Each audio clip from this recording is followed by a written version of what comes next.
Hello friends, hello EV mechanic channel को subscribe कीजिए e rickshaw और ई बाइक से रिलेटेड रिपेयरिंग वीडियोस देखने के लिए। दोस्तों, हमारे पास एक ई बाइक का कंट्रोलर आया हुआ है जो एडवांस कंट्रोलर है।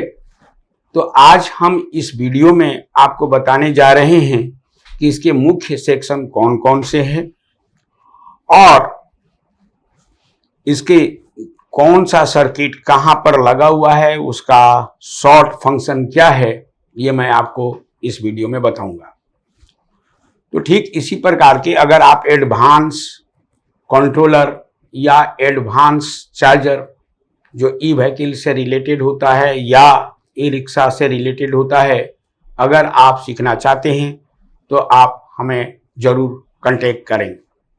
मल्टीटेक में एक बार ज़रूर विजिट कीजिए। जितने भी एडवांस टाइप के कंट्रोलर हो या चार्जर हो, यहाँ पे बहुत अच्छी तरह से सिखाया जाता है, बशर्ते आपको थोड़ा सा समय देना होता है। तो आइए दोस्तों, इसके मेन सेक्शन कौन कौन से हैं ये जानने की कोशिश करते हैं। तो दोस्तों आइए सबसे पहले इसे हम ओपन करते हैं। समय बचाने के लिए मैंने यहाँ जो स्क्रू लगा होता है ये मैंने खोल रखा है। यहाँ पे भी सोल्डिंग होती है, फिर यहाँ पे भी सोल्डिंग होती है और यहाँ पे भी सोल्डिंग होती है। आप फिर से एक बार देख लीजिए। यानी इसे आप खोलना चाहते हैं तो थोड़ा सा टफ काम है, इजी नहीं खोलता है। यहाँ पे भी सोल्डिंग की जाती है या होती है, फिर यहाँ पे भी होती है, फिर यहाँ पे भी होती है। तो इसे सबसे पहले इसे हटाना होता है। ये आराम से नहीं खुलता, बहुत ही मुश्किल से खुलता है, लेकिन अगर आप सीखना चाहते हैं तो ये आसान काम हो जाएगा। उसके बाद मैं इसको बाहर निकाल के सारे सेक्शनों के बारे में बता रहा हूँ आपको। जैसे इसको मैंने खोल दिया, जो ये दो पार्ट में हो गया। जैसा कि आप देखिए ये दो पार्ट में हो चुका है।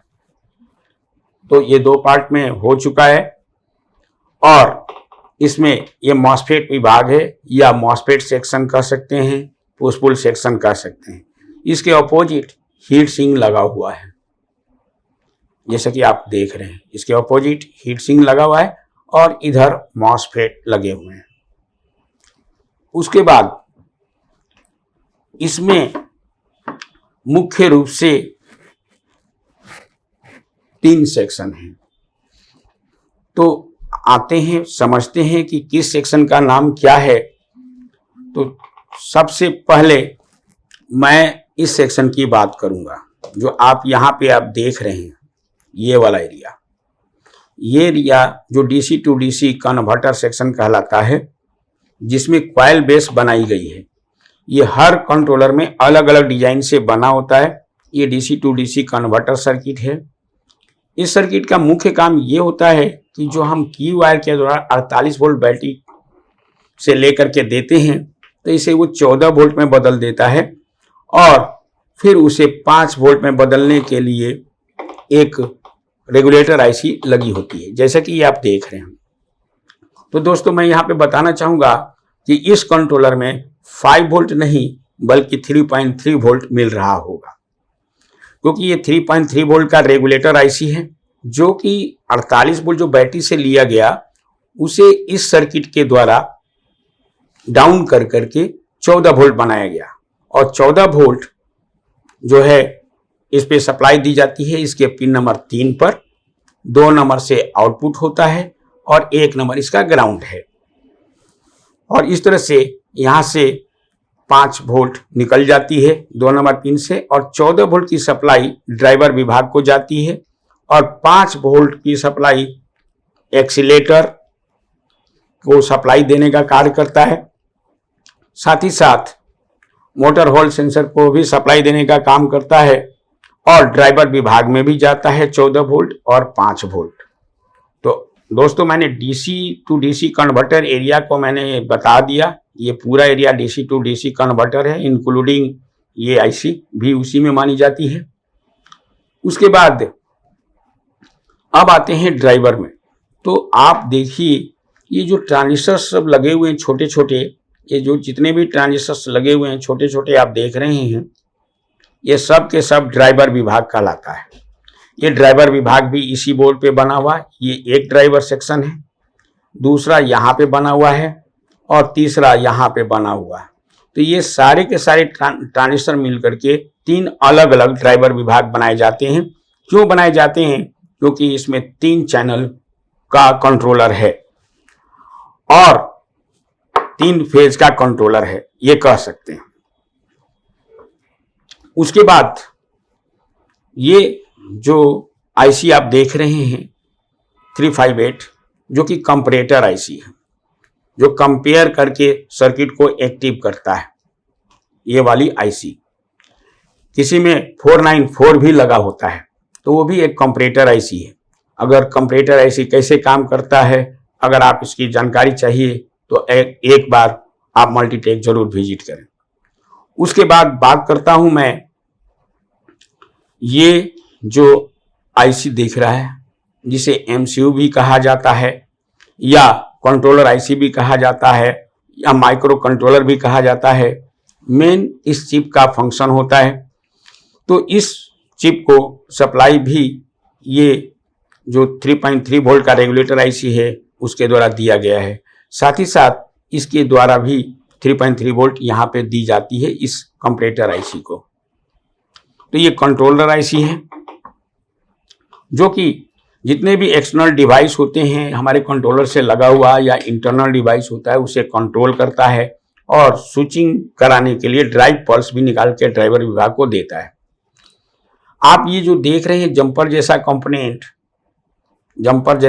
जो देख रहे हैं, इसे शंट रेसिस्टर कहा जाता है। और ये जो आप देख रहे हैं, ये मेन आउटपुट फिल्टर कैपेसिटर्स लगे हुए हैं और साथ ही साथ सप्लाई फिल्टर भी लगी हुई है। तो इस बोर्ड के बारे में मैंने आपको बता दिया। अब इसके पीछे कुछ कनेक्टर्स ये लगे हुए हैं, जैसा कि आप देख रहे हैं। ये कनेक्टर्स मुख्य रूप से यहाँ जोड़ा जाता है, जो कि ड्राइव सिग्नल वगैरह इन मॉस्फेटों को दिया जाता है। इन सारे मॉस्फेटों को ड्राइव सिग्नल दिया जाता है। अब मैं इस बोर्ड की बात करता हूँ। ये 2 हिस्सों में बने होते हैं, इसे अलग किया जा सकता है रिपेयरिंग के समय। तो दोस्तों, आप ये पूरा का पूरा मॉस्फेट विभाग है, या आप आउटपुट विभाग कह सकते हैं या स्विचिंग विभाग कह सकते हैं। तो इसमें आप देखिए ये पीतल के कुछ पॉइंट्स लगे हुए हैं, ये 4 पिने इधर से देख रहे हैं। तो आपको सबसे पहले बैटरी की सप्लाई, यहाँ पे जो प्लस लिखा है, यहाँ पे बैटरी की सप्लाई दी जाती है। लेकिन बैटरी का माइनस जो है आप यहाँ पे देंगे, जैसे यहाँ पे ये शंट रेसिस्टर के साथ लगा हुआ, बैटरी का माइनस टर्मिनल और बैटरी का प्लस टर्मिनल। उसके बाद यहाँ पर A, उसके बाद B और ये C लिखा है, जो कि मोटर के वायर्स यहाँ पे जोड़े जाते हैं। और बाकी में जो ये कनेक्टर बनाए गए हैं, इसे सपोर्ट के लिए जब हम इसे जोड़ेंगे, जोड़ने के बाद ये जा करके अच्छी तरह से बैठ जाए, टाइट करने के लिए दिया गया जाता है। तो दोस्तों, मैं आपको बताना चाहूँगा कि ये मॉस्फेट खोलना इतना आसान काम नहीं है, बहुत ही मुश्किल से खुलता है। लेकिन हम इसका यहाँ पे बहुत ही आसान तरीका बताते हैं, जिसे ये आसानी से खुल जाए। क्योंकि कई बार इसे खोलने के चक्कर में आप पीसीबी चला देते हैं, या फिर इस मॉस्फेट के ऊपर ओवर हीट देने से ये फट जाता है। तो इसे बहुत ही केयरफुली हीट दे करके इसे खोला जा सकता है। इसके कई टेक्निक हैं, वो अगर कई टेक्निकों के द्वारा यहाँ पे वो बताई जाती है। अब मैं आपको इस वीडियो के लास्ट वाले पॉइंट में बताऊंगा कि अब जो हमारे जो वायर्स निकलेंगे, जैसे एक्सीलेटर का, थ्रोटल का, ब्रेक का, तो वो कहाँ से निकलेगा। तो दोस्तों, जैसा कि आप यहाँ देखें, ये तार यहाँ से हटाई गई है या तोड़ दी गई है, तो इस पे कुछ लिखे हुए हैं। तो इसके कुछ कोड होते हैं, लेकिन ये कुछ तो इंग्लिश में लिखा है और कुछ चाइनीज भाषा में लिखा है। तो इसका कनेक्टर का डिटेल्स क्या है, ये यहाँ पे बहुत ही आसानी से हम यहाँ पे बता देते हैं। अगर इस पे कुछ नहीं भी लिखा है तो भी आप इससे जान सकते हैं कि कौन सा कनेक्टर किसके लिए है।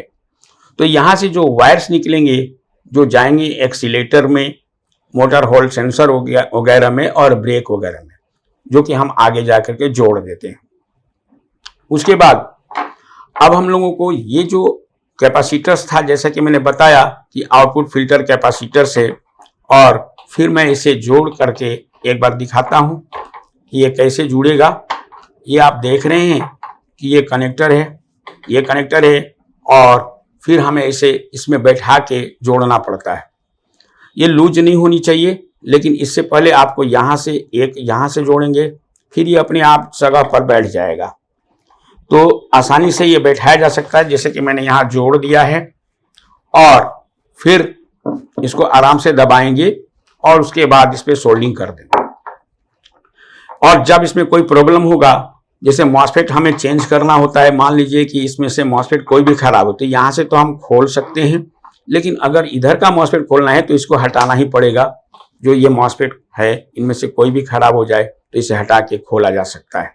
तो दोस्तों, मैं इस शॉर्ट वीडियो में इसके मेन जो कंपोनेंट्स थे या सेक्शन थे, इसके बारे में बताया है कि कौन सा सेक्शन कहाँ पर है।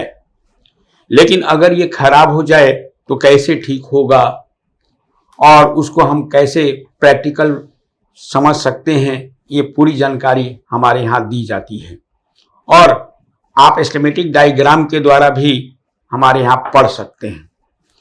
ठीक इसी प्रकार के जितने भी तरह के एडवांस चार्जर आते हैं, तो मैं कभी भी मना नहीं करता कि ये चीज़ आपको नहीं बताऊंगा। आप किसी भी तरह का चार्जर या कंट्रोलर के बारे में सीखना चाहते हैं तो यहाँ पे बहुत ही अच्छी तरह से पढ़ाई जाती है।